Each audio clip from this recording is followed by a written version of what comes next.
Hello everyone, welcome to Education Point East. Today we will discuss about the water pollution.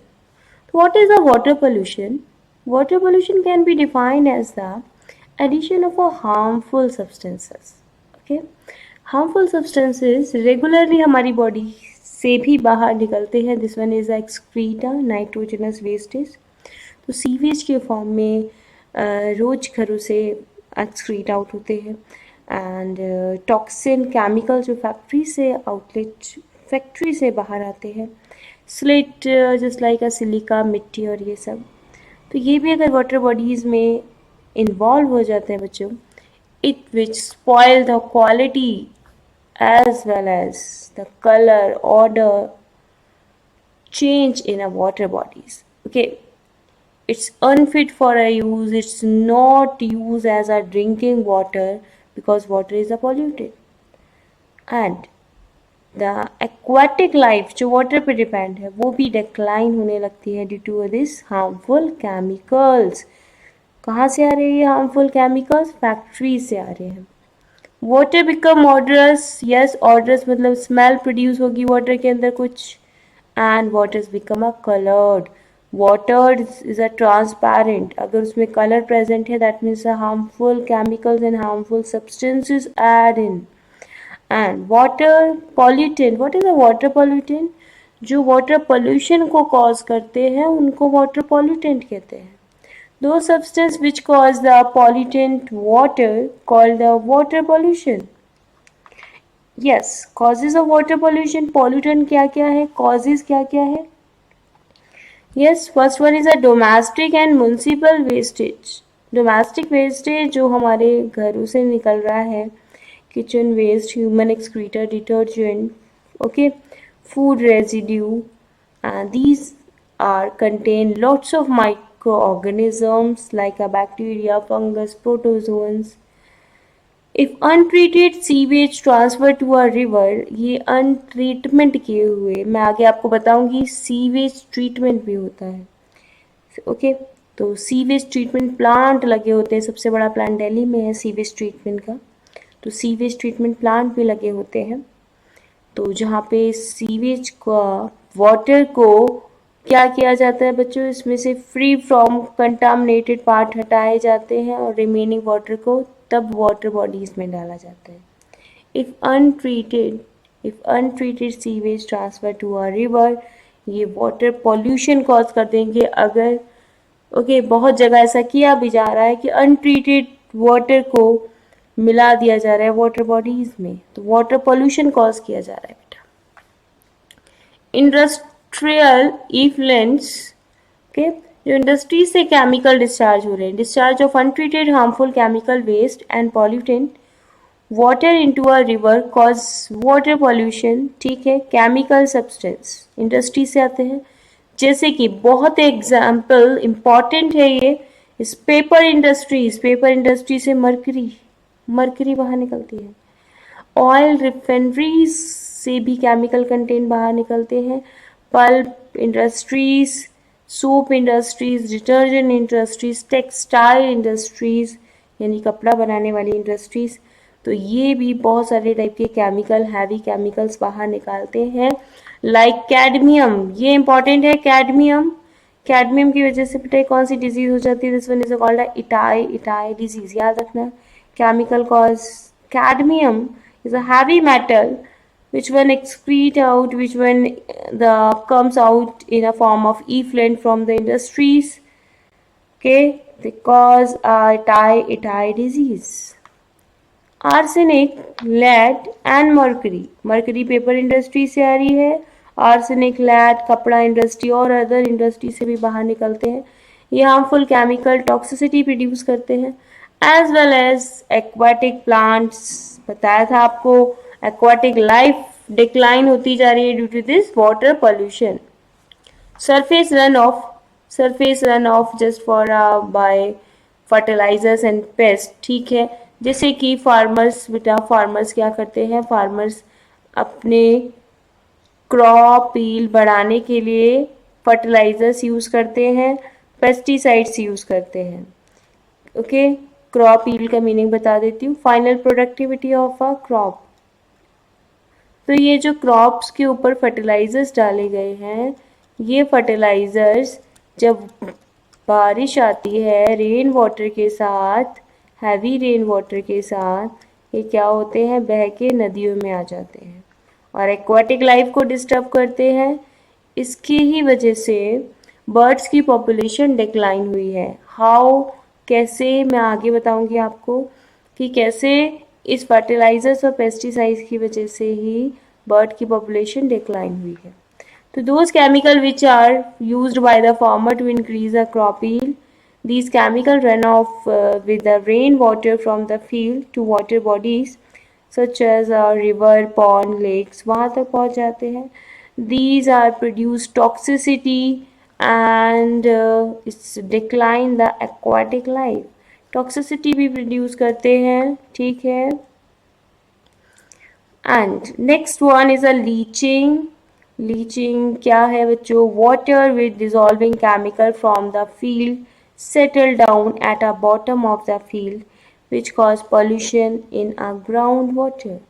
Okay, तो जो भी content over irrigation से भी ऐसा हो जाता है, जो भी आयंस है जो प्लांट के लिए इम्पॉर्टेंट है बट वाटर्स में नहीं होने चाहिए, कुछ हार्मफुल सब्सटेंसेस, ओके, नाइट्रेट्स के आयंस समथिंग, ओके, मैग्नीशियम्स एंड जो भी आयंस ऊपर मिट्टी में प्रेजेंट है, ओवर इरिगेशन से या पानी, बारिश के पानी से ये नीचे ग्राउंड वाटर में भी चले जाते हैं। ओके, नीचे चले गए, सेटल डाउन हो गए, इसको लीचिंग कहते हैं। और नीचे जाने के बाद मिक्स हो गए किससे? ग्राउंड वाटर से। तो ग्राउंड वाटर भी पॉल्यूटेड हो सकता है by this dissolving chemicals. Next one is a thermal power plant. Thermal power plant जिससे कि इलेक्ट्रिसिटी बनाई जाती है।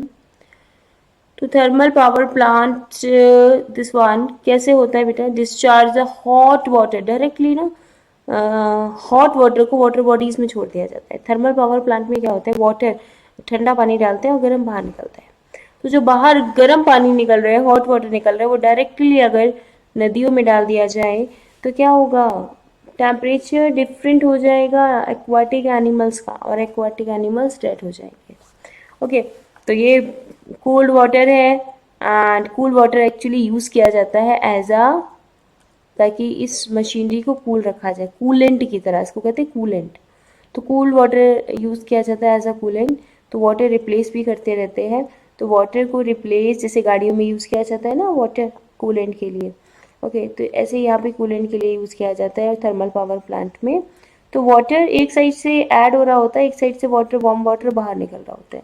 तो डायरेक्टली वाटर अगर वाटर बॉडीज़ में, ये वार्म वाटर वाटर बॉडीज़ में डाल दिया जाए तो टेम्परेचर वेरी कर जाता है एंड ये एक्वाटिक लाइफ को डिस्टर्ब कर देता है बेटा, because of due to a change in the temperature, क्योंकि फिशेज अपने बॉडी का टेम्परेचर रेगुलेट नहीं कर सकते, फिशेज डेड हो जाएंगे। बहुत सारे एक्वाटिक एनिमल्स, एम्फीबियंस हैं जैसे फ्रॉग वगैरह, ये भी अपने बॉडी का टेम्परेचर रेगुलेट नहीं कर सकते। स्नेक भी अपने बॉडी का टेम्परेचर रेगुलेट नहीं कर सकते। सिर्फ बर्ड्स एंड मैमल ही अपनी बॉडी का टेम्परेचर रेगुलेट कर सकते हैं।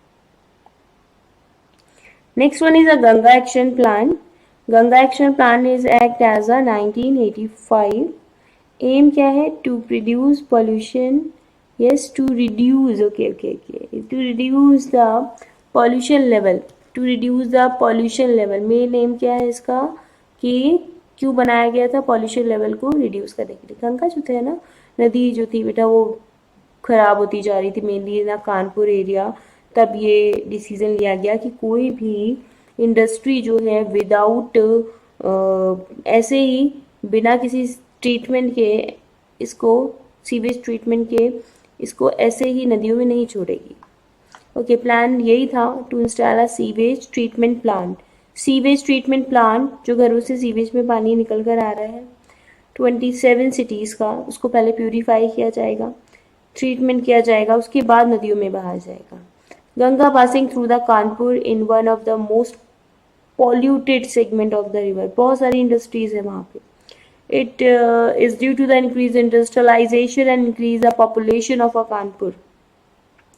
कानपुर में 5,000 से ज़्यादा इंडस्ट्रीज हैं।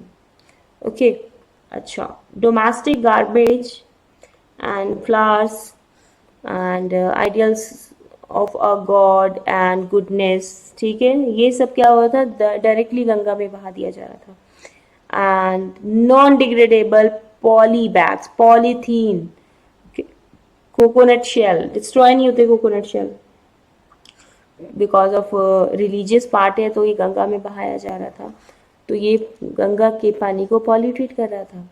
उसके बाद 1993 में फिर से गैप फेज सेकेंड में इसको फिर से किया गया, बिकॉज उतना ज़्यादा इफेक्टिव नहीं था.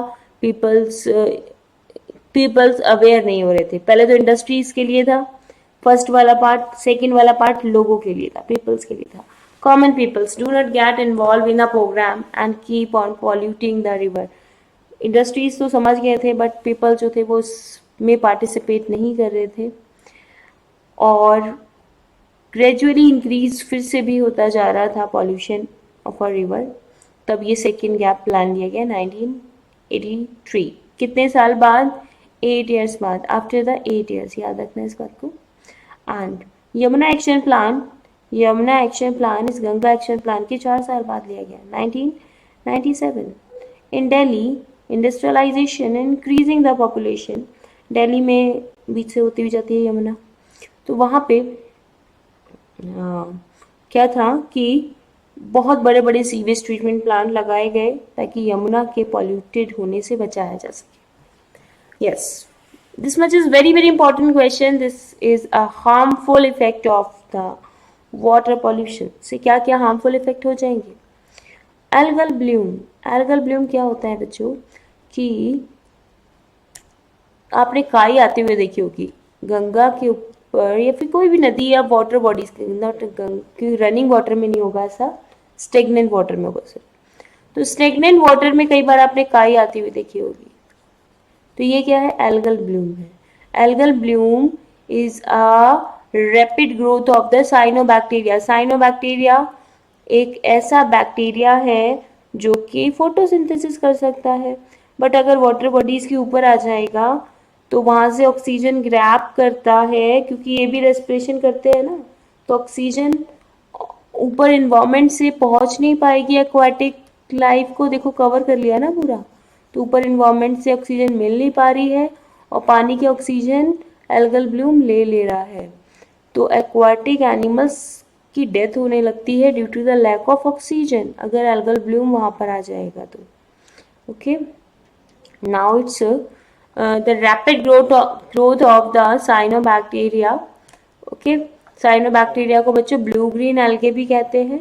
Due to this algal bloom the aquatic life decline because of the lack of dissolved oxygen into the water bodies. Okay, और सनलाइट भी नहीं पहुंच पाएगी नीचे के जो प्लांट्स हैं, एक्वाटिक लाइफ है उन पे, तो deficiency of a sunlight and lack of the dissolve amount of oxygen, यहाँ पे एक्वाटिक लाइफ डिक्लाइन होने लगती है एल्गल ब्लूम कंडीशन में. वाटर बॉर्न डिजीज, यस, अगर वाटर पॉल्यूटेड होगा तो वाटर बॉर्न डिजीज तेजी से स्प्रेड होंगे, like typhoid, cholera, jaundice and diarrhoea. Industrial effluents just heavy metals का किसके अंदर आ जाना? वाटर बॉडीज में आ जाना, like lead, arsenic, cadmium, mercury. Mercury paper industry से आती है. Which cause a serious disorder like lead poisoning, nervous system, ये सब सीरियस डिसऑर्डर कॉज हो जाते हैं इंडस्ट्रियल इफ्लुएंट्स के नदियों में आने से.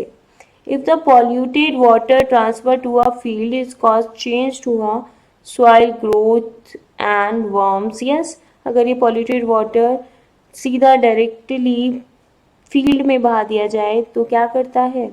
ये आपके सॉइल को इनफर्टाइल बनाता है, सॉइल में रहने वाले वर्म्स को सरवाइव नहीं करने देता, तो soil is become barren, soil become is unfertile. Okay, तो यहाँ पे ये सारे पॉइंट्स है कि क्या क्या इफेक्ट होगा, क्या क्या हार्मफुल इफेक्ट होगा वाटर पोल्यूशन से. This much is very very important. Yes, pH of soil भी वेरी कर जाएगी. PH of soil is not become to a acidic, नहीं होनी चाहिए. अगर ये एसिडिक होगी तो प्लांट ग्रोथ नहीं करेंगे. कैसे कंट्रोल कर सकते हैं? This one is the last point कैसे कंट्रोल करेंगे बाकी हम नेक्स्ट पार्ट में देखेंगे बच्चों। Treatment of a waste water. सबसे पहले वेस्ट वाटर का ट्रीटमेंट करेंगे, जैसे मैंने आपको बताया था सीवेज ट्रीटमेंट प्लांट लगाए गए हैं। इसमें physically and chemically and biologically water को प्योर किया जाता है। इंडस्ट्रियल इफ्लुएंट को रोका जाए। Chemical fertilisers should be replaced by the bio fertilisers manure.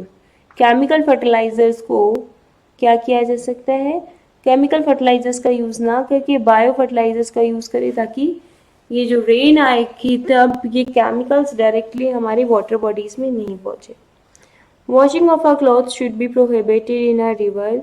Social awareness भी कॉज करे। And what is portable water, 1 marks में क्वेश्चन पूछा जाता है, what is a portable water? The water is suitable for a drinking. The water is able to a drinking is called a potable water. Okay, control and conversion में हम ये भी लिख सकते हैं how to reduce, how to reuse, how to recycle the water. Reduce that means a water saving. कहीं पे आप देख रहे हैं कि टैप लीक कर रही है तो उसको जल्दी से रिपेयर कराएं, कहीं बाहर है तो उसको ब्लॉक करवाएं। Okay, this one is reduce the amount of water. Reuse that means is दोबारा से यूज़ करना। ओके, जैसे कि आपने कुछ वॉश किया है फ्रूट्स एंड वेजिटेबल्स, उसका बचा हुआ पानी आप पेड़ों को दे सकते हैं। रिसाइकल का मतलब है उसमें ट्रीटमेंट कुछ करके फिर उसका यूज़ करना, जैसे कि आपका सीवेज ट्रीटमेंट प्लांट में जो कंटामिनेटेड वाटर कंटेंट है उसको हटा के पानी को फिर से यूज़ किया जाता है, रिसाइकल करके यूज़ किया जाता है, इट्स कॉल्ड है रिसाइकलिंग। ओके, तो remaining parts of this chapter आगे कंसीडर करेंगे। आई होप आपको सब कुछ क्लियर हुआ होगा। एंड अगर कोई